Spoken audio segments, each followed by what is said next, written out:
So, Carlos, listen, obviously you didn't need this job, and it's rare that a player of your caliber that was so successful throughout your career would want to jump back into the daily grind. What was it about being a manager that made you want to target this? I want to serve the players. I want to impact the players in a positive way, understanding that as a player I played for a long time and went through all kinds of things. I know how to relate to them.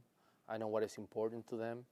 I understand what that means. So, and it's not about me anymore. I already did what I was supposed to do when I was a player. Now it's about them. It's about how I can use the knowledge that I have for the game of baseball and transfer that to the players. So, Carlos, you say that you're someone who likes asking questions, likes the feedback, both positive and negative. As your career went on and you started to think that maybe you would like to be a manager one day, did you ever pick the brains of your manager, of other managers, and what types of things did you take away from some of those conversations? Oh my God, I approached so many guys and have conversation with Jim Leland, have conversation with La Russa, have conversation with Bruce Bochy, guys that have done it for a long time. And I just wanted to hear what were their struggles, the things that they need to learn how to deal with that, with being a manager. All of them came to managing the time. You need to learn how to manage your time. You need to learn how to be available for the media and the front office and your players, and make sure that you have that time to be around. So, and they'll tell me, you're gonna be okay. You love baseball. You love to learn. You love to study. That part is amazing. So, and going through the process of interviewing for the Mets job, I also was able to reach out to Alex Cora, Aaron Boone, A.J. Hinch, because I wanted to hear from them how was their process, how did they deal with the process, and at the same time you have to be authentic, you have to be you, and talking baseball, I feel comfortable talking baseball, so I was able to put in practice all those advices and make the adjustments. When you were a player, what were the qualities that you thought made a good manager? You played for a bunch of them. What were the qualities that you took out and said, that's the type of manager I want to be? Communication, being truthful, sticking with your plan. A lot of times when I was able to play with those managers that did all those three things, you're controlling the clubhouse. You're being honest to people. You have to be willing to have good conversations, tough conversations. At the end of the day, it should not be personal. It's about how we can play better, how we can execute better, and how we can put the players in a better position so they could be successful. At the end of the day, that's the way of baseball. You have to have that mentality. Those managers that were able to execute that, you get to see the clubhouse going to life. You know this organization very well, obviously, but there's a new regime in place, so it's not exactly the same as when you played here. Through the interview process, which was very extensive, what stood out to you? What did you learn about the direction of this particular organization at this moment?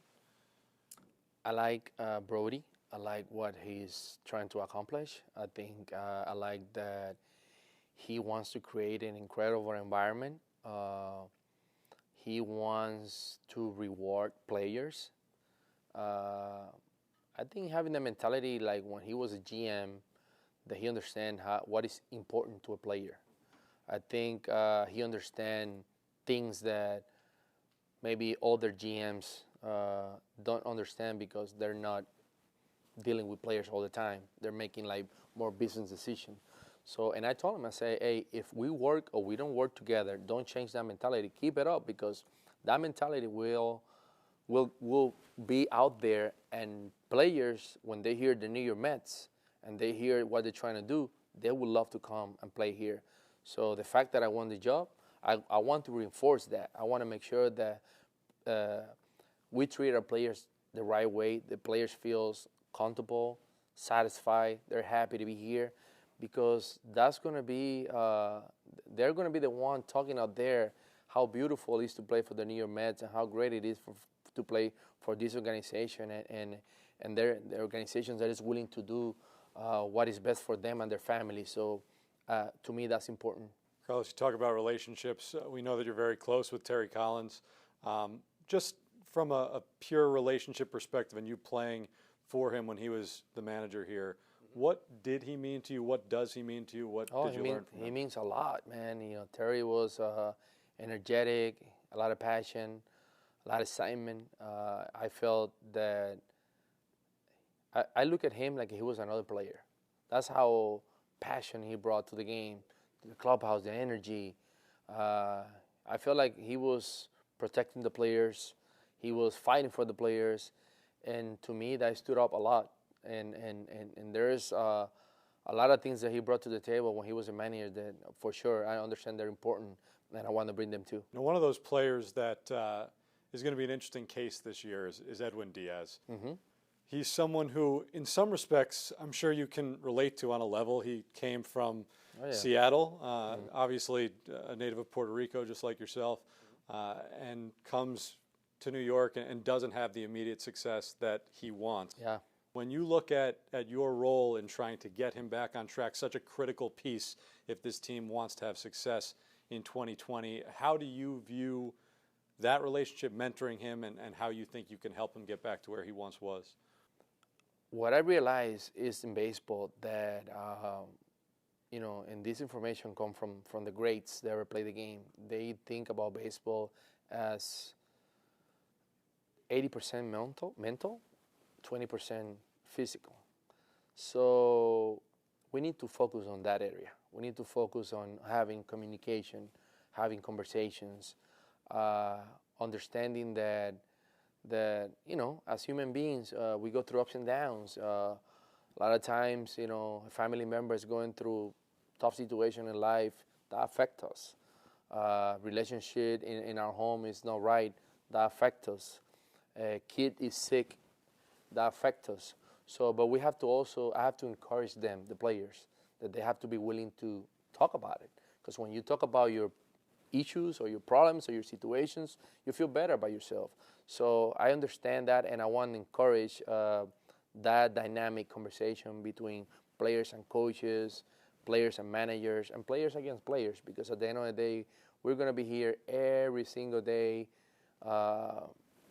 fighting, grinding through health, through injury, but at the end of the day, we need each other in order to create that environment. So I'm willing to help Edwin, and I'm going to.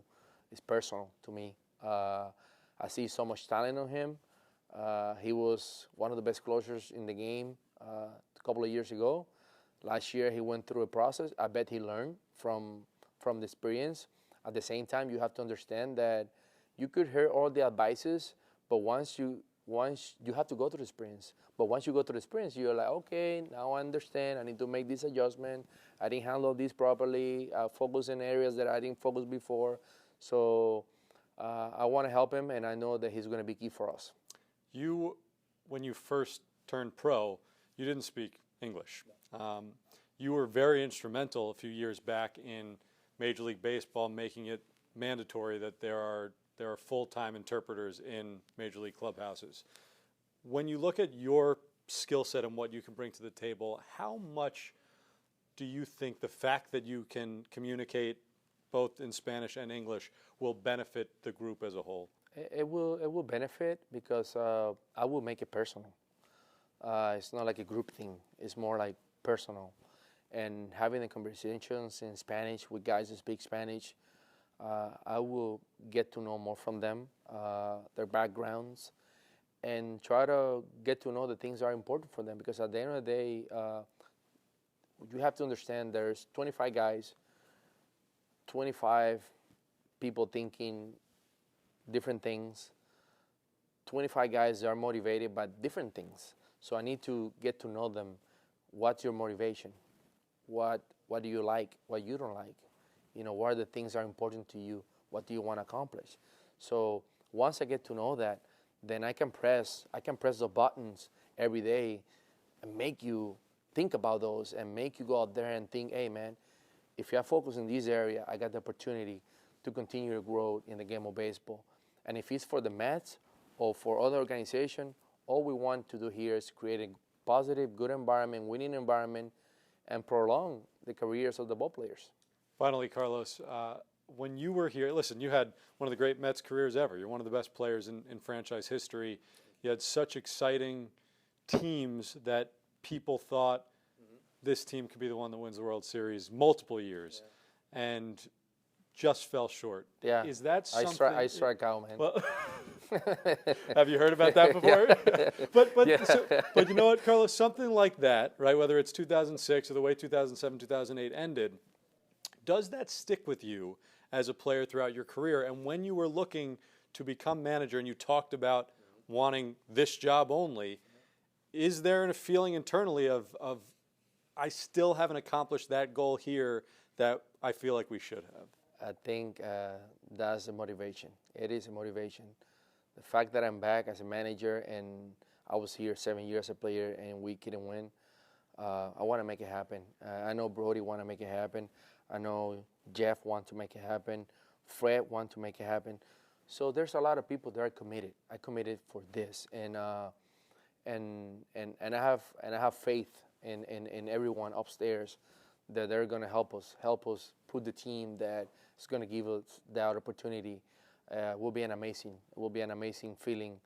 I think about it. I try to imagine that moment in my head, visualize it, and because when it happens, I don't want to get caught up by surprise. I want to be ready. Carlos Beltran, thank you so much for the time. Congratulations again. Thank you.